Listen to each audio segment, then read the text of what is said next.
Man, I love to hunt turkeys in the springtime. Sneaking in on an old gobbler early in the morning, putting my decoys out. I love it all. I was hunting with a friend of mine last year, and he asked me if it was legal to shoot a gobbler off of the roost. I told him I personally don't do it, but it is legal. Fact or fiction? Fact. Yes, you can. It's not very ethical or not a very good sportsmanlike action, but the official shooting time is what you need to pay attention to here. You know, the official shooting time for the turkey is 30 minutes before sunrise and at official sunset. A buddy of mine told me I couldn't hunt over a field that I've been hunting over for years because I had cleared it and planted corn. He said a field of corn was bait. Fact or fiction? Fiction. It's a normal agricultural process and it is legal to hunt over that. However, it is illegal to go down there and take some of that corn, whether you take it by bucket or by ears, and just go up here and place it in the woods. That's considered baiting and that is illegal. I have a handgun carry permit for the state of Tennessee, and I know that that handgun permit allows me to keep my weapon on my person at all times, even while in a tree stand during archery season. Fact or fiction? Fiction. During the archery only season, you cannot carry any type of firearm with you or be accompanied by anyone who has a firearm. Coyotes are becoming more and more abundant in Tennessee, and they're exciting to hunt. In fact, you can hunt them year-round because there is no season. And I can use my trusty old deer rifle any time of the year to hunt them. Fact or fiction? Fiction.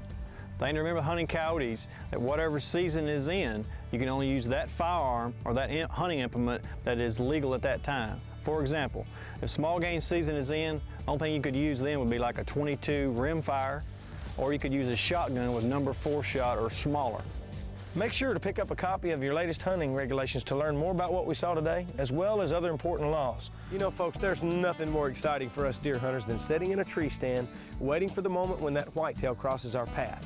However, prior to getting into that tree, there are some things we need to take into consideration. The main things you think about is the use of fall restraint systems or safety straps, the tree stands themselves, and also common sense that we need to look at today. When you talk about the restraints, safety straps, and so on, what are the things that we need to look at when we inspect them? The main thing to look at is looking for the wear and tear, you know, where the stitching is, if they're starting to unravel, if they're getting tears in them. Look at the buckles, whether you use plastic buckles or where you have metal buckles. Look at them, you know, for rust, look at them for just cracks or starting to wear a little bit on there. That's what I would look at on the safety strap. And the tree stands? Tree stands, there's all different types of manufacturers out there today. The main thing is, you know, they all get used in a different way, but they all come with instruction books and also come with videos. The main thing is to review those and practice before you go out into the woods with it. And common sense. Common sense, you know, you can't talk enough about that. Pick out a tree, make sure the tree's not dead. There's no dead limbs. There's no dead trees around you. You know, use a rope to pull up your equipment with, you know, whether it's your bow or your day pack or whether it's your firearm. You know, that's just some of the simple common sense things we need to look at today. There you have it, folks. 3 things that you need to consider prior to getting into that tree. Inspect your equipment, utilize it properly, and use common sense. Many hunters in Tennessee like to use an ATV to get to their favorite hunting spots. Carrying their weapon there without damaging it is always a concern. Now there's a new product that's as innovative as it is versatile. It's called the Sure Grip Rack. What's unique about ours is this is a closed cell foam. It just simply means it doesn't retain any water, so you don't get the white ring on your stock. Also, it absorbs the vibration, so that way you don't get the scope knocked off. Also, it fits any type of weapon. It switches right straight out from a bow rack to a gun rack simply by removing the insert. Also, it swivels at the top and the bottom, so that way it configures to any type of bow that you may have. Not only will the Sure Grip Rack securely hold the weapon, but it'll hold just about any weapon, any place. With our gun racks, you can put pistols in, shotguns, regular rifles. You can even use your post hole diggers, bows, weed eaters. It doesn't make any difference. It's made out of all metal, plus it's got a lifetime warranty, and we offer a money-back guarantee. No questions asked. I don't know about you, but that sounds like a deal that's hard to beat. Utilizing the decoy requires more than just putting it out in front of you and waiting for the animal to come in. Joining me today is my friend Casey Davis from Outdoor World with a way to remember how to use the decoys and be successful.